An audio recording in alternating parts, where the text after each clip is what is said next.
Hello learners, पिछले video lecture में हमने सेल को सीरीज में कनेक्ट किया था। आज हम सेल को पैरेलल में कनेक्ट करेंगे, फिर इसके लिए एक्सप्रेशन निकालेंगे। ठीक है, तो यहाँ भी हम क्या करेंगे, पैरेलल में दो सेल्स को कनेक्ट करेंगे, उसके बाद n नंबर ऑफ सेल्स के लिए इसी के बेसिस पे एक्सप्रेशन निकालेंगे। तो दो सेल को पहले हम कनेक्ट कर देते हैं। इसको मान लेते हैं E1, इसका EMF E1 मान लेते हैं, इसका EMF E2 मान लेते हैं। फिर इसका इंटरनल रेजिस्टेंस R1 एंड इसका इंटरनल रेजिस्टेंस R2 कंसीडर करते हैं। ठीक है, फिर इसको हम कनेक्ट कर देते हैं एक्सटर्नल रजिस्टर R के साथ। ये हो गया। ठीक है, नेमिंग कर लेते हैं, इसको A मान लेते हैं, इसको B, इसको C एंड इसको D। फिर देखिए, मान लेते हैं कि E1 से I1 करंट निकल रहा है और E2 सेल से I2 करंट फ्लो कर रहा है। अब I1 I2 जब A जंक्शन में मिलेंगे तो मान लेते हैं ये I करंट मिलके बना रहे हैं। ठीक है, तो I इक्वल्स टू कितना हो गया, I1 प्लस I2। यहां से I करंट इधर से पूरा जाएगा, I करंट यहाँ पे आएगा। फिर B पॉइंट पे जो I करंट होगा, I1 ऊपर चला जाएगा, I2 नीचे वाली ब्रांच में आ जाएगा। ठीक है, अब हमें I के लिए एक्सप्रेशन निकालना है, उसके लिए हमें I1 और I2 की वैल्यू पता होनी चाहिए। I1 और I2 की वैल्यू हम किरचॉफ के सेकंड लॉ से निकालेंगे। ठीक है, तो पहले हम फिगर को डिस्क्राइब कर देते हैं, फिर हम आगे लिखते हैं। देखिए, माना दो सेल जिनका विद्युत वाहक बल E1 व E2 है तथा आंतरिक प्रतिरोध R1 व R2 है, समांतर क्रम में जोड़े गए हैं। फिर लिखिए, माना इस संयोजन को एक बाह्य प्रतिरोध कैपिटल R से जोड़ा गया है। फिर लिखिए, बंद पाश A, E1, B, C, D, A में किरचॉफ का द्वितीय नियम लगाने पर, तो हम कौन सा क्लोज लूप ले रहे हैं, A, E1, B, C, D, A, ये वाला बाहर वाला लूप ले रहे हैं हम। ठीक है, तो इस लूप में हम किरचॉफ का सेकंड लॉ अप्लाई करेंगे, वहां से हम I1 की वैल्यू निकालेंगे। तो उसके लिए पहले हम हाई लो डिसाइड कर लेते हैं। देखिए, जो नेगेटिव होगा ये आपका लो पोटेंशियल पे हो गया, ये हाई पे हो गया। करंट आपका इस डायरेक्शन में फ्लो कर रहा है, यहां से यहां कर रहा है, तो ये पोर्शन आपका हाई हो गया, ये आपका लो हो गया। इस रजिस्टर में करंट इधर से इधर जा रहा है, इस तरफ जा रहा है, तो ये हाई हो गया एंड ये लो हो गया। ये आपका लो हो गया, ये हाई हो गया। फिर इस रजिस्टर में देखिए, जो करंट है वो इस डायरेक्शन में फ्लो कर रहा है, इधर से इधर जा रहा है, तो ये हाई हो गया एंड ये लो हो गया। ठीक है, अब हम किरचॉफ का सेकंड लॉ अप्लाई करते हैं किस लूप के लिए, A, E1, B, C, D, A, बाहर वाले लूप के लिए। तो देखिए, ये हो जाएगा E1 है, तो इसका आगे पॉजिटिव आएगा कि नेगेटिव। देखिए, हम जा रहे हैं, हमारा जो डायरेक्शन है वो क्लॉकवाइज जा रहे हैं। ठीक है, अब हम करंट से हमारा डायरेक्शन का मतलब नहीं है, हम अपना पाथ देखेंगे जो कि हमारा क्या है, क्लॉकवाइज है।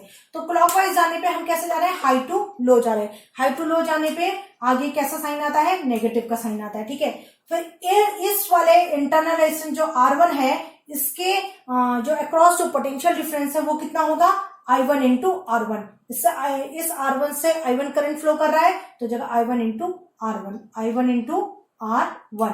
आगे साइन कैसा आएगा, देखिए हम जा रहे हैं लो टू हाई, ये डायरेक्शन है ना हमारा, तो लो टू हाई जा रहे हैं, तो आगे प्लस का साइन आ जाएगा। ठीक है, फिर हम B पॉइंट पे आएंगे, फिर यहां से C पॉइंट पे, फिर इस वाले जो रेजिस्टर के अक्रॉस जो पोटेंशियल डिफरेंस होगा वो हमारा होगा R into I, that is IR। ठीक है, फिर साइन आगे क्या आएगा, हम ये वाला पाथ में जा रहे हैं, इस वाले पाथ में जाने पे हम लो टू हाई जा रहे हैं, लो टू हाई में जाने के कारण जो आगे साइन होगा वो प्लस का होगा। फिर वापस हम A पे आएंगे, तो इन सब का एडिशन जब हम करेंगे, अलजेब्रिक सम करेंगे, बीजगणितीय योग करेंगे, तो वो कितना आएगा, आपका 0 आएगा। यहां से हम I1 की वैल्यू निकालते हैं, I1 R1, बाकी E1 IR को उधर भेजते हैं, तो ये इक्वल्स टू उधर जाने पे E1 नेगेटिव में था, ये पॉजिटिव में आ जाएगा। ये IR यहाँ पॉजिटिव में है, तो यहाँ नेगेटिव में चला जाएगा। यहां से अब I1 की वैल्यू आ जाएगी E1 divided by R1 minus IR divided by R1। इसको इक्वेशन नंबर फर्स्ट मान लीजिए। ठीक है, तो हमने I1 की वैल्यू निकाली। इसी तरीके से हम I2 की वैल्यू निकालेंगे। I2 की वैल्यू के लिए हम जो लूप लेंगे वो होगा A, E2, B, C, D। तो ये नीचे वाला जो लूप है इसको हम कंसीडर करेंगे। ठीक है, तो लिखिए, बंद पाश A, E2, B, C, D, A में किरचॉफ के द्वितीय नियम से, किरचॉफ के द्वितीय नियम से। तो सबसे पहले E2 लिखिए, जगह E2 क्या प्लस आएगा कि माइनस आएगा? देखिए हम इस डायरेक्शन में चल रहे हैं, हमारा जो डायरेक्शन है वो ये है, तो हम हाई टू लो जा रहे हैं, यानी आगे नेगेटिव का साइन आएगा। ठीक है, फिर R2 रेजिस्टर के अक्रॉस कितना पोटेंशियल डिफरेंस है? इसमें जो करंट फ्लो कर रहा है वो I2 है, that is I2 into R2। Sign कैसे आएगा? हम लो टू हाई जा रहे हैं, लो टू हाई जाने पे पॉजिटिव का साइन आता है।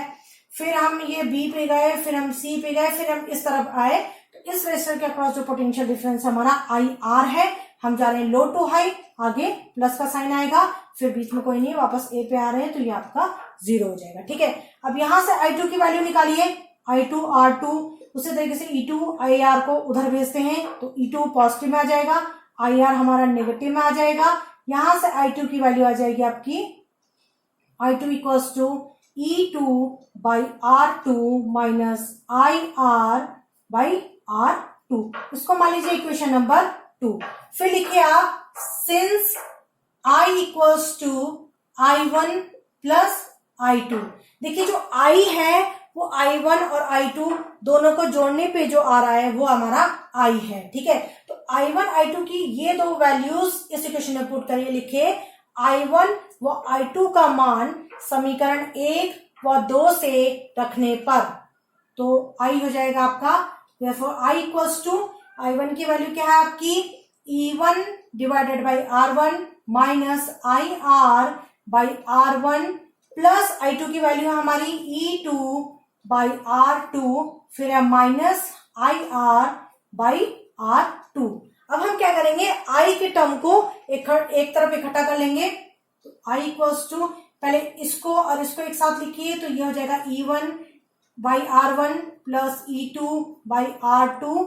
फिर इन दोनों टर्म्स को इकट्ठा करिए, इन दोनों टर्म्स में भी जो कॉमन आ रहा है उसको लीजिए, वो आ रहा है IR, माइनस IR कॉमन आ रहा है, अंदर क्या बचा है इसमें आपका इस वाले में और इस वाले में, तो ये बचेगा अंदर 1 बाई R1 जो होगा प्लस 1 बाई R2। ये आ गया। अब आगे हम और सॉल्व करेंगे, I की वैल्यू निकालेंगे, तो फिगर मिटा देते हैं, फिगर की जरूरत नहीं पड़ेगी अब हमको। ठीक है, फिर यहां से आप I की वैल्यू निकालिए और सॉल्व करिए। देखिए ये हमें I की वैल्यू चाहिए, I यहाँ ऑलरेडी है, ये भी है, तो ये पूरा टर्म इधर जाएगा, तो ये हो जाएगा I प्लस इधर जाके हो जाएगा IR 1 by R1 plus 1 by R2 equals to E1 by R1 plus E2 by R2। ठीक है, अब I यहां से कॉमन आ जाएगा, तो I को कॉमन लेंगे तो अंदर क्या बचेगा 1, इसमें 1 बचेगा प्लस ये पूरा टर्म बचेगा, that is R1 by R1 plus 1 upon R2 bracket close equals to E1 upon R1 plus E2 by R2। तो आपने देखा कि किस तरीके से हमने अभी I के लिए निकाला, तो इसको अब मिटा देते, इसकी जरूरत नहीं पड़ेगी अब हमें। अब हम यहां से I की वैल्यू निकाल सकते हैं।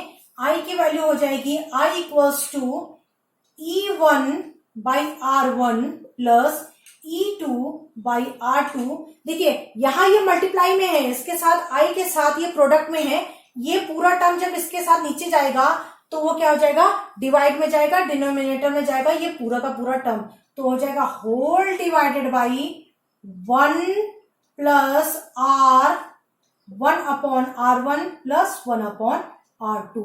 इतना हो गया। ठीक है, लेकिन ये इक्वेशन अभी इस वाली इक्वेशन से मैच नहीं कर रही है, जो ये वाली इक्वेशन थी ना R प्लस R इक्विवेलेंट, इससे मैच नहीं कर रही है। इससे मैच ये कब करेगी, जब R यहाँ सिंगल रहेगा, R के साथ कोई टर्म नहीं होगा, तो R के साथ ये टर्म है, इसको हटाने के लिए आपको इस पूरी ऊपर न्यूमरेटर एंड डिनोमिनेटर, ऊपर वाले टर्म और पूरे नीचे वाले टर्म को आपको 1 upon R1 plus 1 upon R2 से डिवाइड करना पड़ेगा, तब जाके यहाँ आपका सिंगल R बचेगा। ठीक है, तो अब इसको और सॉल्व करिए, ये I इक्वल्स टू हो जाएगा, न्यूमरेटर में भी पूरा ये डिवाइड करना पड़ेगा आपको, तो जगह E1 by R1 plus E2 upon R2 whole divided by 1 upon R1 plus 1 upon R2। ठीक है, फिर ये बड़ा वाला डिवाइड का साइन आएगा, यहां इसको ऐसे लिखिए I इक्वल्स टू, फिर ये आएगा आपका डिवाइडेड बाई का साइन बड़ा वाला, ठीक है। तो यहां इसके साथ भी डिवाइड होगा, तो इसके साथ आप ऐसे लिखे 1 divided by 1 upon R1 plus 1 upon R2, इसके साथ डिवाइड हो गया। अब इसके साथ अगर आप इस पूरे टर्म को डिवाइड कर दोगे तो अब ये आ जाएगा आपका R, ठीक है। और इस इक्वेशन को आप इस तरीके से भी लिख सकते हो, I equals to E1 by R1 plus E2 upon R2 divided by 1 upon R1 plus 1 upon R2 whole divided by, इसको यहां पे लिखिए I equals to whole divided by, अब R को आप आगे रख लीजिए, R plus 1 plus R1 plus 1 upon R2। अब देखिए हमें ये फॉर्मूला पता है, सिंस I इक्वल्स टू जो मैंने ऊपर लिखा है E equivalent equals to R plus R equivalent, ये जो दो सेल्स हमने लिए थे उसका इक्विवेलेंट जो ईएमएफ है वो ये हो गया, और दो इंटरनल रेजिस्टेंस का, दो आंतरिक प्रतिरोध का जो तुल्य आंतरिक प्रतिरोध है वो आपका हो गया R इक्विवेलेंट, ठीक है। अब आप इसको मान लीजिए इक्वेशन नंबर 3, इसको मान लीजिए इक्वेशन नंबर 4। लिखिए समीकरण 2 व 4 की तुलना करने पर हम जब इक्वेशन 3 एंड 4 को कंपेयर करेंगे तो आप देखेंगे कि E इक्विवेलेंट ये पूरा टर्म हो गया, R इक्विवेलेंट ये पूरा टर्म हो गया, ठीक है। तो लिखिए समीकरण 3 व 4 की तुलना करने पर हमें मिला E इक्विवेलेंट इक्वल्स टू पूरा, ये पूरा टर्म लिखना है आपने, ये पूरा टर्म, ठीक है। इसको हम मिटा देते हैं, तो आपने E इक्विवेलेंट के लिए ये पूरा टर्म लिखना होगा, तो ये कितना है E1 by R1 plus E2 by R2 whole divided by 1 upon R1 plus 1 upon R2, ठीक है। और R इक्विवेलेंट के लिए पूरी वैल्यू आ गई, R इक्विवेलेंट इक्वल्स टू हो जाएगा 1 divided by 1 upon R1 plus 1 upon R2। तो ये I की वैल्यू आ गई। दो सेल्स के केस में जब दो सेल को हमने पैरेलल कनेक्ट किया तो I की वैल्यू ये आई है, E इक्विवेलेंट ये आया है, R इक्विवेलेंट ये आया है। अब इसी के बेसिस पे हम n नंबर ऑफ सेल्स के लिए भी करेंगे, ठीक है। इसको मिटा देते हैं। अब लिखिए केस A, लिखिए पहला केस है A, लिखिए जैसे हमने सीरीज में लिखा था सेम वैसे लिखेंगे। मान लेते हैं तो हमने n सेल्स को पैरेलल में कनेक्ट किया है, ठीक है। अगर हमने n सेल को पैरेलल में कनेक्ट किया है, यानी कि इस तरीके से कुछ ऐसे फिगर बनेगी, ये आपका E1 हो गया, ये आपका E2 हो गया, ये आपका E3 हो गया, ये आपका E4 हो गया, फिर डैश डैश डैश, ये आपका E1 E2 E3, इस तरीके से आपके बहुत सारे से n number of cells connect हैं और सबका ईएमएफ अलग अलग है। ध्यान रखिएगा ईएमएफ सबका अलग अलग है, और n नंबर ऑफ सेल्स को अगर आपने पैरेलल में कनेक्ट किया है तो इस केस में करंट का फॉर्मूला क्या होगा उसको लिखिए। तो इसके लिए पहले लिखिए यदि n सेलों को समांतर क्रम में जोड़ा जाए तब, यदि n सेलों को समांतर क्रम में जोड़ा जाए तब I की वैल्यू हो जाएगी I इक्वल्स टू क्या हो जाएगा, देखिए जैसे ये फॉर्मूला तो इतना तो रहेगा ही रहेगा, आगे प्लस हो जाएगा E2 by R2 plus E3 by R3, आगे ऐसे चलता रहेगा। तो ये हो जाएगा आपका E1 अपॉन R1 प्लस इस वाले फॉर्मूले में पुट करेंगे, ठीक है। तो जगह I equals to E1 by R1 plus, बल्कि आप इसको डब्बा भी बना सकते हैं क्योंकि इसी पे हमने आगे वैल्यू निकालनी है, ठीक है। तो हो जाएगा E2 बाई R2 प्लस ऐसे लिखते जाएंगे up to EN by RN, ठीक है, whole divided by 1 upon R1 plus 1 upon R2 और अप टू 1 अपॉन RN, ठीक है। तो ये हो जाएगा, फिर ये भी डिवाइडेड बाई हो जाएगा I इक्वल्स टू, नीचे लिख लीजिए I इक्वल्स टू, तो ये भी डिवाइडेड बाई हो जाएगा इसके, तो जाएगा R plus 1 divided by 1 upon R1 plus 1 upon R2 plus dash dash dash up to 1 upon RN। तो देखिए ये आएगा आपका करंट के लिए फॉर्मूला का, जब आपके n नंबर ऑफ सेल्स समांतर क्रम में n नंबर ऑफ सेल्स आपके जब पैरेलल में जोड़े जाएंगे तब I की वैल्यू ये आएगी, ठीक है। अब सेकंड केस लेते हैं। वैसे आप यहाँ ये लिख सकते थे ई इक्विवेलेंट आर इक्विवेलेंट, इसके बाद लिख सकते हो, मैंने लिखा नहीं है क्योंकि बहुत लेंथी हो रहा है। ई इक्विवेलेंट कितना हो गया आपका, ये पूरा टर्म ई इक्विवेलेंट हो गया। अगर आप लिखना चाहते हो तो लिख लो, आर इक्विवेलेंट आपका ये पूरा टर्म हो जाएगा। ठीक है, आगे बात समझिए। अब सेकंड केस लिखिए, सेकंड केस है आपका बी, सेकंड केस बी लिखिए। तो सीरीज में हमने सेकंड केस जो लिया था वही यहां भी लेंगे।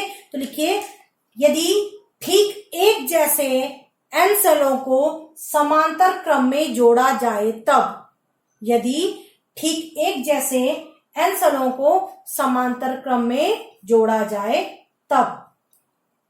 देखिए, अगर हम n नंबर ऑफ सेल्स को जोड़ रहे हैं और जिनकी ईएमएफ क्या है, सेम है, यानी ऐसे ऐसे ऐसे, और हम n सेल्स को n सेल्स तक जोड़ रहे हैं, सबकी ईएमएफ क्या है, इक्वल है, दैट इज ई। ठीक है, ये मानते हैं हम सबकी ईएमएफ क्या है, ई है। तो उस केस में आई की वैल्यू क्या होगी उसको हम देखेंगे। ठीक है, तो देखिए डायरेक्टली हम आई की वैल्यू नहीं लिखते हैं यहाँ पर, क्योंकि अभी हमको ये सॉल्व करना पड़ेगा, ये सॉल्व करना पड़ेगा, तो उससे आपको कंफ्यूजन हो सकता है। तो हम क्या करते हैं, सेपरेट पहले अलग से ई इक्विवेलेंट सॉल्व कर लेते हैं, आर इक्विवेलेंट सॉल्व कर लेते हैं, फिर उन दोनों की वैल्यूज इस इक्वेशन में पुट कर लेंगे। ठीक है, तो लिखिए ई इक्विवेलेंट, ये कौन से केस में है, जब n number of cells connect है और उन सभी का ईएमएफ इक्वल है। ठीक है, यदि तो केस मैंने आपको लिखा रखा है, तो इसके लिए हो जाएगा ई इक्विवेलेंट के लिए फॉर्मूला हो जाएगा, जैसे इसके लिए था आपका, तो ये E1/R1 था, यहाँ E/R प्लस होगा